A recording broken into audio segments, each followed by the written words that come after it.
주택가에 위치한 한 디자인 회사. 회사 입구를 차지하고 있는 이곳은 다름 아닌 주방입니다. 아침에 뭐 커피도 마시고 점심 때 밥도 해 먹고 그 외부의 손님들이 오셨을 때 굉장히 이렇게 편하게 생각하세요. 그러니까 마치 집에 놀러 온 것처럼 저희도 그거예요, 자세가. 웰컴.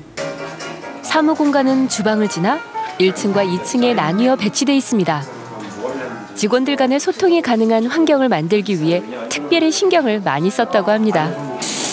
백지원 대표는 막혀있던 1층의 천장을 과감히 텄습니다. 밖에 설치돼 있던 계단도 내부에 만들었습니다. 보통 이제 문을 열고 들어오면 바로 이렇게 계단을 통해서 올라가는 게 일반적인 방법입니다. 근데 저희가 이 계단을 반대로 놨어요. 2층 분들이 이렇게 직접적으로 바로 올라가는 계단을 통하면 만날 일이 없어요. 1층 분들을. 그 다른 분들이 일하는 모습을 지나서 가게 되면 그나마 서로 인사할 수 있는 기회가 생겨요. 이곳은 직원들의 자리 배치도 남다릅니다.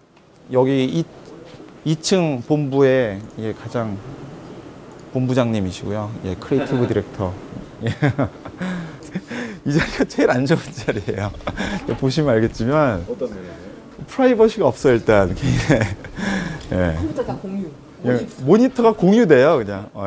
사무실 배치에서는 원칙이 윗사람일수록 제일 안 좋은 자리를 앉자. 그렇다면 백지원 대표의 자리는 어디일까요? 백지원 대표에게는 거창한 사장실도 지정된 좌석도 없습니다. 그저 비어있는 직원들의 자리를 메뚜기 뛰듯 옮겨 다니며 일합니다. 저희는 디자인 사무실이고 굉장히 창의적인 활동을 만들어내고 결과를 만들어내는 업무 특성이기 때문에 혼자 이렇게 사색하는 것보다는 더 이렇게 충돌이 나고 이렇게 더 공유를 하고 의견을 자유롭게 나눌 수 있는 어떤 환경이 더 중요했습니다. 최근 칸막이를 없앤 개방형 사무실이 우리나라에서도 빠르게 증가하고 있습니다. 그런데 이처럼 개방된 환경이 업무를 보는 데 도움이 될까요? 강성철 교수팀과 함께 특별한 실험을 준비했습니다. 칸막이가 설치되어 있지 않은 개방된 공간에서 업무 집중도는 어떠한지 뇌파의 변화를 관찰해봤는데요. 갑자기 동료들의 대화로 주변이 소란스러워지자 뇌파가 금세 흔들리기 시작합니다. 처음에는 좀 크게 안정을 취하지 못하다가 사실은 거의 지금 집중을 이제 하는 상태인데 아까 뒤에 두 분이 여기서부터 이야기를 시작하게 된 거예요. 그러니까는 급격히 집중이 떨어져 버려요. 이번에는 칸막이가 있을 때와 없을 때의 차이를 살펴봤습니다. 개방된 상태와 칸막이를 설치했을 때 뇌파가 어떤 반응을 보이는지 관찰했습니다. 두 가지 상황의 뇌파를 비교해본 결과 칸막이가 있을 때 업무 집중도가 훨씬 더 높은 것을 확인할 수 있었습니다. 혹시 뇌파 실험에 익숙해져서 그런 것은 아닐까? 칸막이를 모두 철거한 후 한 번 더 측정해봤습니다. 결과는 처음 측정했을 때와 크게 다르지 않았습니다. 결국 칸막이가 설치되어 있을 때 집중력이 가장 높은 것으로 나타났습니다. 수치적으로도 한 20에서 30% 차이가 보이는 것은 상당히 사실 큰 거죠. 즉 업무 능률이 금방 20~30%를 오를 수도 있다는 걸 보여줄 수 있는 형태가 되는 거죠. 자유롭게 소통하며 협업하기 좋은 개방형 사무실. 하지만 업무 몰입도는 막힌 공간에 비해 떨어지는 것이 사실입니다. 뚫려 있고 하니까 집중력이 좀 떨어지고. 그러니까 좀 오픈되어 있으면 집중하려고 해도 신경 안 쓰려고 해도 조금 신경이 쓰이거든요. 그렇다면 업무 몰입도를 높이면서 적절히 소통할 수 있는 방법은 없을까요? 지하 2층, 지상 4층 높이의 건물. 이곳은 한 출판사의 사옥입니다. 직원들의 사무 공간은 2층부터 4층까지 3개 층에 나뉘어 있는데요.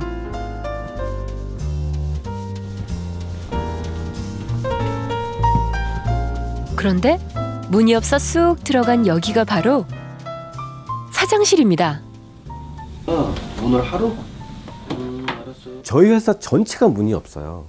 그러니까 이제 저희 회사가 그 출판사가 워낙 그 3,000가지 아이디어를 계속 교류해야 되는 공간이기 때문에 집중성도 보장하고 또 열린 소통성도 보장해야 되기 때문에 공간을 쪼갰어요. 여기 보시면 알겠지만 한 층이 이렇게 평편하지 않아요. 한 층을 또 나눴어요. 그래서 한 4-5명이 집중적으로 자기 일에 집중함과 동시에 서로 소통할 수 있는 그런 장점을 두기 위해서 문은 다 없앴고요. 사무실의 문을 없앤 덕분에 필요에 따라 소통이 자유롭게 이루어지지만 그렇다고 완전히 개방되어 있는 것도 아니어서 업무에 몰입하는데 크게 방해받지도 않습니다. 아무래도 열려져 있는 공간은 저희 디자인하는 사람들한테는 기본적으로 매력적이에요. 앞으로 열려있고 뒤로 닫혔으면 좋겠다는 것은 여기에 그 사무실 식구들이 얘기를 해준 것입니다. 그러니까 누가 와서 자기 모니터를 갖다 안 봤으면 좋겠다라고 하는 것들은 이분들이 저희한테 요구를 하는 거예요. 그래서 그 생각을 하면서 저희도 많은 걸 배웠어요. 그래서 그게 열린 것만이 능사는 아니구나. 트여 있지만 그 안에서도 방 같은 구조 안에 있기 때문에 좀 지금 공간이 제일 만족스러워요. 저희가 이렇게 한 덩어리로 모여 있잖아요. 그래서 회의를 하거나 할 때도 그냥 이렇게 서로 마주보고 바로바로 일하다가 자연스럽게 회의도 진행할 수 있고.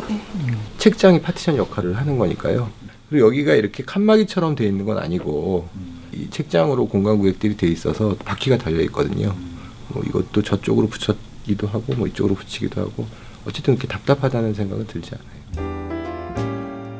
이 건물은 직원들이 편하게 일할 수 있는 사무 공간일 뿐만 아니라 지역 주민, 독자와 교류할 수 있는 문화 공간의 역할도 하고 있습니다.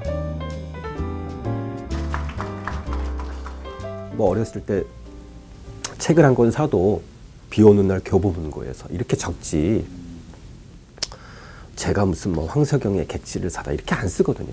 그러니까 교보문고라고 하는 그 공간이 기억의 저장소에서 가장 첫 번째거든요.